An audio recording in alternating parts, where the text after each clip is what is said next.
Itu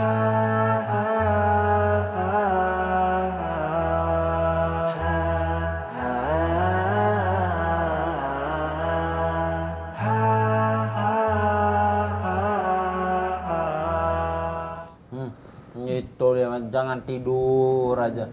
Orang kalau udah cerita. Assalamualaikum. Salam. Makan. Tamu. Oh, Ustaz. Oh, Masya Allah. Ambil kursi lu. Masya Allah. Moga. Masya Allah, lagi kumpul nih. Iya, Ustaz. Ustaz. Pak RT. Dulu, Ustaz. Ini Allah. ada perlu sama Pak RT nih. Oh ya. Mengenai apa itu rumah kontrakan yang depan. Oh, iya, rumah iya. saya itu.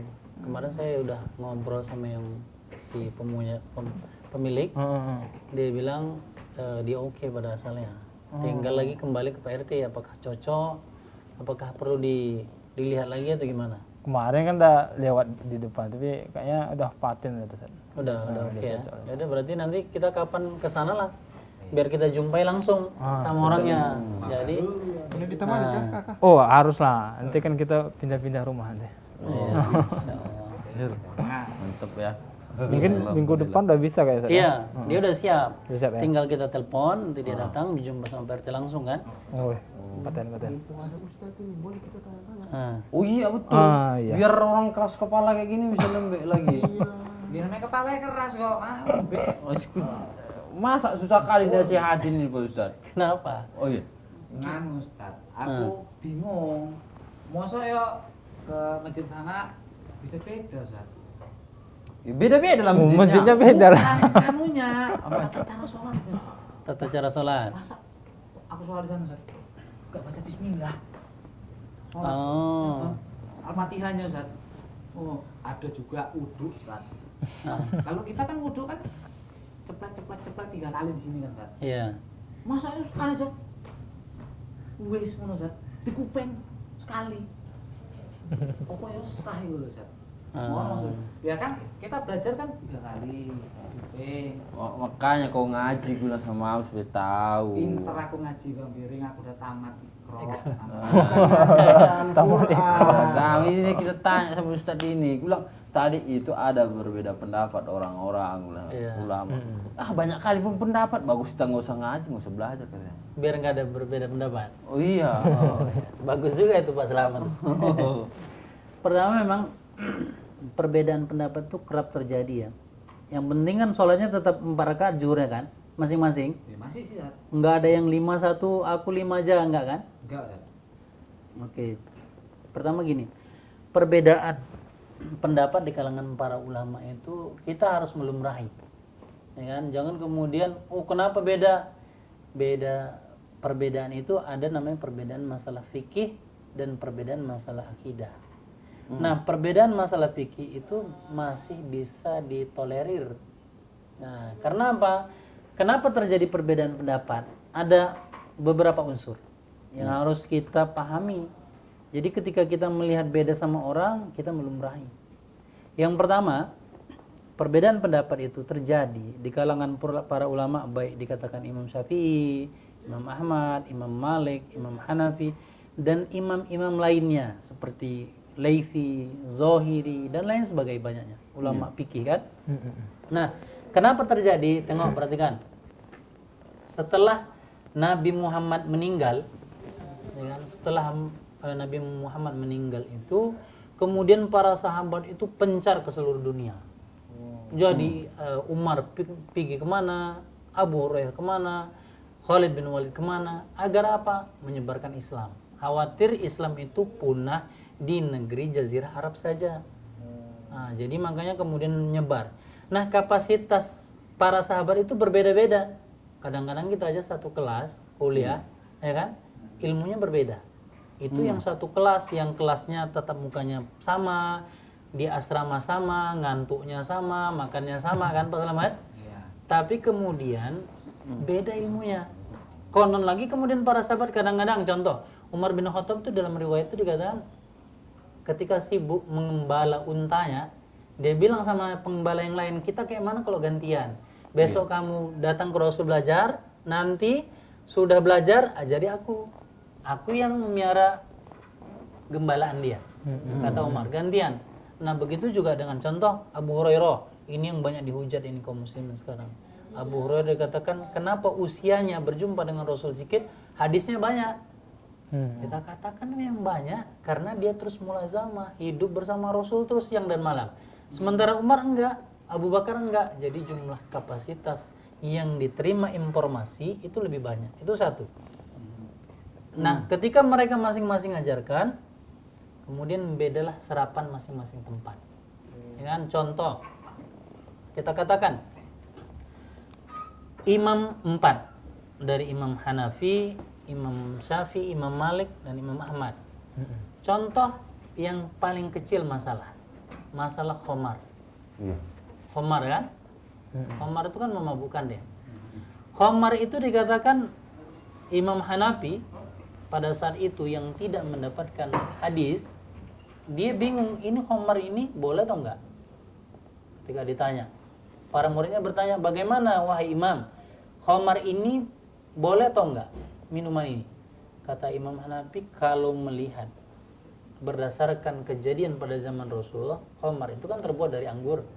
Sementara ini enggak, bukan dari anggur, maka kata Imam Hanafi selain dari anggur itu boleh.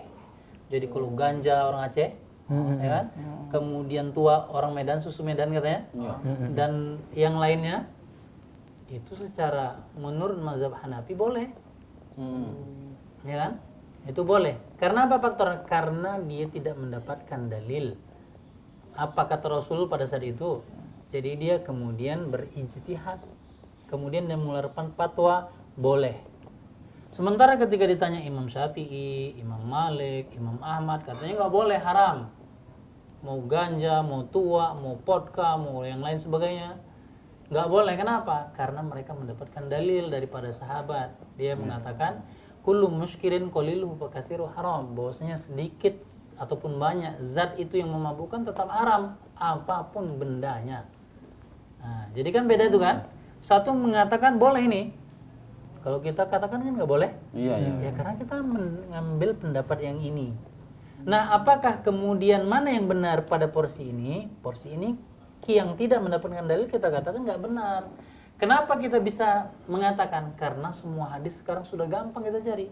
Oh iya. Ya kan? Kalau dulu susah, dikatakan Imam Bukhari sampai 3 bulan jalan mencari satu hadis nggak dapat. 3 bulan, kita kan 5 menit atau 1 menit cari di Google selesai. Beli buku hadis selesai. Jadi makanya perbedaan itu yang kemudian mencuat. Itu satu. Ya kan? Pak Selamat kan? Iya. Yang kedua, itu mereka mendapatkan dalil dan tidak mendapatkan dalil sebagian. Itu terjadi perbedaan pendapat. Yang kedua, dua-dua mendapatkan dalil, tapi sudut pandangnya berbeda. Contoh, kata Pak Selamat tadi, kenapa biasa kan kita cuma ambil air wudhu itu sedikit, ya kan? Nah, itu kan dalam mazhab Syafi'i contohnya. Mazhab Ahmad beda, dia harus lengkap sekali. Konteks dalilnya sama. Sama-sama dalil yang satu, kemudian berbeda menyikapi. Contoh, Pak Selamat, kalau kita katakan Pak Selamat tadi sarapan pagi makan pakai ikan goreng, yang dimakan ikannya sampai kepala. Kok tahu, Ustaz? Ya kan? Oh. Misalnya contoh. Ya kan? Pak Selamat nih makan ikan sampai kepala. Sampai ini maknanya apa? Kepalanya habis dimakan juga, atau dari buntut sampai leher. Oh iya. Ya kan? Ada yang mengatakan enggak. Coba gini. Kita ini 1 2 3 4. Coba angkat tangannya gini, Pak. Nah, Pak Selamat, Bang Miring apa kan? Coba pegang ujung jari. Ya kan? Ujung jari. Ada orang mengatakan ujung jari yang mana, Ustaz? Apakah ini? Apakah ini kan perintahnya ujung jari, ya kan? Kalau ini gimana, Ustaz? Oh, boleh. Yang ini boleh. Sama juga misalnya takbir. Ketika Allahu Akbar, kan ada orang yang Allahu Akbar dipaskan dia. Ya kan? Karena kata Rasul itu takbir itu adalah hadwa udunain, ataupun bertakbir sejajar dengan telinga. Jadi dia harus pas. Yang mana jarinya? Apakah yang telunjuk, yang jari tengah, jenti, atau jari manis, atau jempol? Oh, katanya kalau Pak Selamat tadi kan nunjuk yang ini. Iya, yang ujung. Ya kan? Berarti kalau takbirnya kan yang ngepas kan yang ini. Iya. Kalau orang kan ada yang enggak. Aku yang ini loh Ustaz, paling rendah. Biar agak lebih selamat misalnya kan. Yang paling pendek. Jadi dia gini, Allahu Akbar, di ujung jarinya disejajarkan dengan telinga. Biarpun sejajar itu boleh segini kan. Nah, itu kan khilaf bahasa satu dalil tapi lain implementasi. Ya kan, Mas Salman? Iya. Itu satu. Sama juga tentang wudu.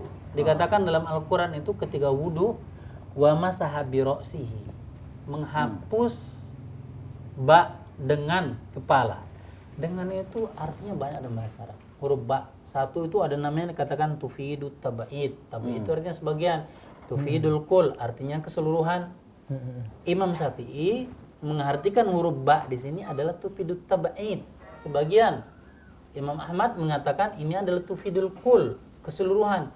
Biarpun kemudian Imam Ahmad mengartikan ini berdasarkan hadis lagi. Ya kan? Jadi kan perbedaan ini karena faktor dari sudut pandang bahasa. Oh iya. Dalil yang sama, kemudian dia implementasi yang berbeda. Oke. Itu masih tentang bahasa. Belum lagi tentang penggunaan dalil umum dengan dalil khusus. Ada orang yang menggunakan dalil umum dengan dalil khusus. Maka kemudian terjadi perbedaan pendapat di kalangan para ulama. Jadi kita lumrahi. Nah, yang kita lumrahi apa? Yang kita lumrahi ketika ulama salah berijtihad, kita katakan ulama salah. Tapi mohon maaf, kesalahan ini kan kita manusia semuanya salah. Ulama, kiai semua ada yang salah. Ketika salah enggak kita ikutin. Kita katakan stop. Kita ngikuti yang berdasarkan dalil. Nah, itu dia Pak Selamat. Jadi jangan bingung-bingung, jangan nggak mau belajar juga. Kita harus menelitinya biar agar paham mana yang benar-benar kita pegang. Kalau sampai tadi jelasinnya kayak Ustaz ini, enak, paham aku. Ya, aku tadi kayak gitu maksudku saja nggak pandai aku jelaskan. Kan jadi kan kalau kita itu Pak Ustadz, ada antara gitu banyaknya perbedaan pendapat ulama dengan berbagai cara tadi dia berbeda-beda. Kita ini kan ibaratnya apa istilahnya Ustaz? Muqallid ya. Iya. Oh, yang ngikutin gitu. Ngikutin. Gimana kita nentukan yang mana yang paling bagus diikutin gitu Pak Ustaz? Ini pertanyaan dia tadi. Iya. Kalau semua bagus jadi yang mana harus kuikutin katanya. Iya. Pertama kalau kita lihat baca kitab para ulama itu, ketika kita baca buku Imam Syafi'i, kita merasa benar. Imam Ahmad benar. Karena memang pertama mereka berusaha di atas hujjah, di atas dalil. Iya. Bagi kita orang awam, itu dibolehkan kita mengikuti mazhab. Jadi kita, oh Ustadz, aku nggak susah-susah mentelaah. Aku orang awam nggak tahu, aku taunya cuman nyangkol misalnya kan. Nggak pernah buka buku hadis, nggak pernah mentelaah Al-Quran. Bolehkah kita bermazhab? Boleh. Itu dianjurkan bagi orang awam untuk bermazhab. Agar tidak dia membuat sendiri. Nanti lebih salah. Mazhab sendiri. Ya kan? Bermazhab sendiri dia. Mazhab Pak Slamet 2020 kan Pak ya? Slametia gitu kan. Makanya sampean tuh yang bagus ngaji tuh. Ya iyalah, aku ngaji Supaya bisa nyontoh sampean. Jangan jelasin tuh kayak gini. Jangan. Tapi dirimu juga harus belajar supaya kita itu Diajak ngajar harus mau. berlapang dada dalam perbedaan Pak Ustadz. Iya. Oh, jangan sikit-sikit ini social distancing. Oh, sholatnya berjarak, nggak boleh itu kau bilang. Kita harus tengok juga dulu bagaimana pendapat ulama yang membolehkan, kan begitu Pak Ustadz? Iya. Oh.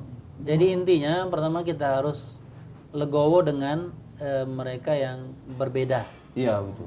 Perbedaan ketika mereka tidak berdasarkan dalil kita jelaskan agar mereka berdasarkan dalil. Ada namanya tanawwu. Tanawwu itu mereka masing-masing pakai dalil. Satu pakai Allahumma ba'id, satu pakai Allahu akbar kabira, satu pakai yang lain. Itu semuanya berdasarkan dalil yang benar. Satu menggunakan sholat tarawih dengan 4-4-3. Ada yang menggunakan 2-2, semuanya berdasarkan dalil yang sahih. Jadi ketika itu tanawwu, kita boleh yang mana? Satu duduknya iftiras pada rakaat sholat subuh, satu menggunakan tawaruk. Makanya kita maklumi. Oh gitu. Jadi nggak boleh kita monis orang susah gitu nggak? Iya, nggak boleh. Itu nggak level kita juga pertama. Dan itu bukan ditanya di kuburan udah disesatkan atau belum. Bukan Ya kan? ditanya ya. Iya, yang ditanya itu man robbuka Pak Selamat. Oh. Man nabiyuka. Juga pernah dengar aku kayak gitu dibilangin ustaz-ustaz itu. Tapi kok belum ditanya kayak gitu kan? Ya belum lah, belum mati. Gitu lah. Oke lah, itu yang penting kita jangan jumud istilahnya. Iya.